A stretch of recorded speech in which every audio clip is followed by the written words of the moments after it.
So government departments have racked up about 18.5 billion rand in unauthorized expenditure in the last 18 years. Now, while most of the money was spent on the social grant payouts during the COVID-19 pandemic, there's the not-so-small matter of close to 3 billion rand, which still has to be recuperated. Let's talk further about this with the Northwest University's Business School Professor Raymond Parsons. A very good evening to you, Professor. Good to have your time. Really good to speak to you tonight. So 18.5 billion rand, most of it, about 15 billion, was paid by government during the not 2020, but the COVID-19 period because special arrangements had to be made for social grants. But is it fair to say that unauthorized spending is basically at crisis levels in the public sector? Well, good evening, Julius. Look, I think there were special circumstances which explain these particular figures, especially as a result of the COVID pandemic and the emergency and the lockdown that went with it.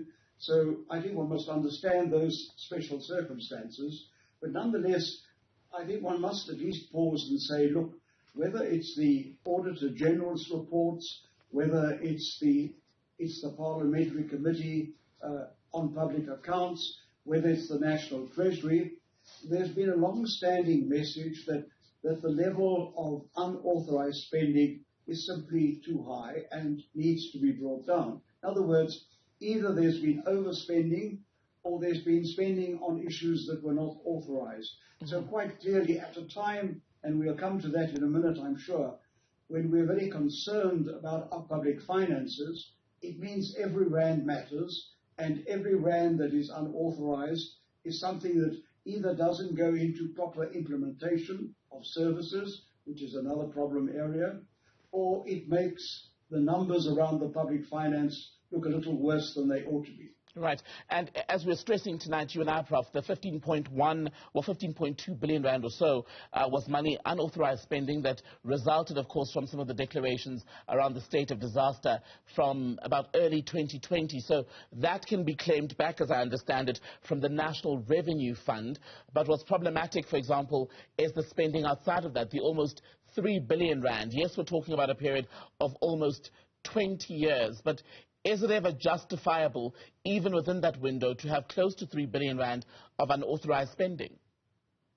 Well, I think you must understand, if you look at those numbers very closely, which were tabled by the National Treasury, that in effect 17 billion roughly is going to be taken out of the National Revenue Fund. Only 1 or 2 billion will be clawed back through future budgets. So the important point here is that the role of the Auditor General, the role of the Parliamentary Committee is tremendously important in interrogating where there was overspending or unauthorized spending, to probe the reasons, and to hold people accountable. I think the big issue in South Africa today, especially when you talk about the finances of the public sector, is the issue of accountability. And the important point is that that is exactly where Parliament has to play a role and hold those responsible accountable for whatever numbers they've overspent or where there was unauthorized spending, under whichever portfolio it might be.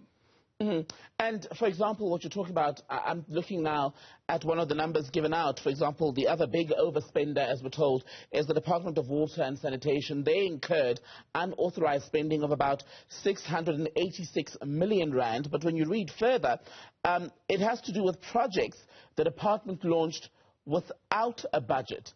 And you have to wonder why that is done in an environment where there should be responsible allocation of funds. Well, absolutely. I mean, that is the message that, as I've said earlier, comes through from all the oversight of the Auditor General, of the Parliamentary Committee, of the National Treasury. That's the message they're trying to put over.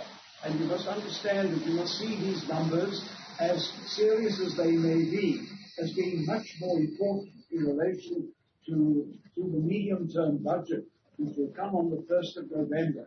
Because that's the point at which the Minister of Finance will be accountable for the total finances of the country at a time when our tax revenues are falling below target, our government spending as a whole, including the sort of things we talk about now, are higher than they were, in fact, when we looked at the main budget in February.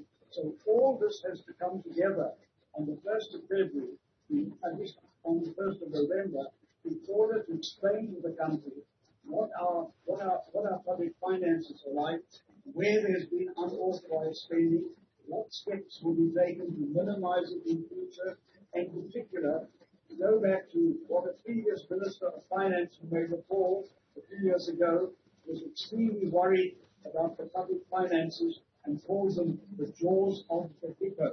Well, I think on the 1st of November, our Minister of Finance is going to have to explain how he's going to deal with a renewed jaws of hippo scenario in our public finances. And one of the components will be what steps can be taken to minimize unauthorized spending and not allow that to either interfere with the need to deliver effectively and to make the numbers on our whole public finance picture look plausible and indeed to be persuadable as to what we're going to do in the future.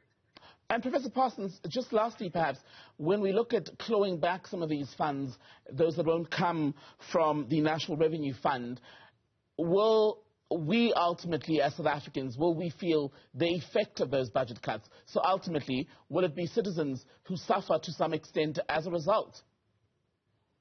If our public finances are not sustainable, if we cannot account for the value of every rand that is spent on behalf of taxpayers, of everyone who is viewing this program, who watches either or has to pay their taxes through VAT or income tax or their corporate tax, they want to know they're getting value for money and that only authorized expenditure for which people can be held accountable can then be monitored and can be subject to oversight. So I think it's very important message. It's got to come out again in the medium-term budget with all the dynamics around it on the 1st of November is that we will hold people accountable for unauthorized expenditure which do harm to the taxpayers' interests. Professor Raymond Parsons, thank you so much for your time.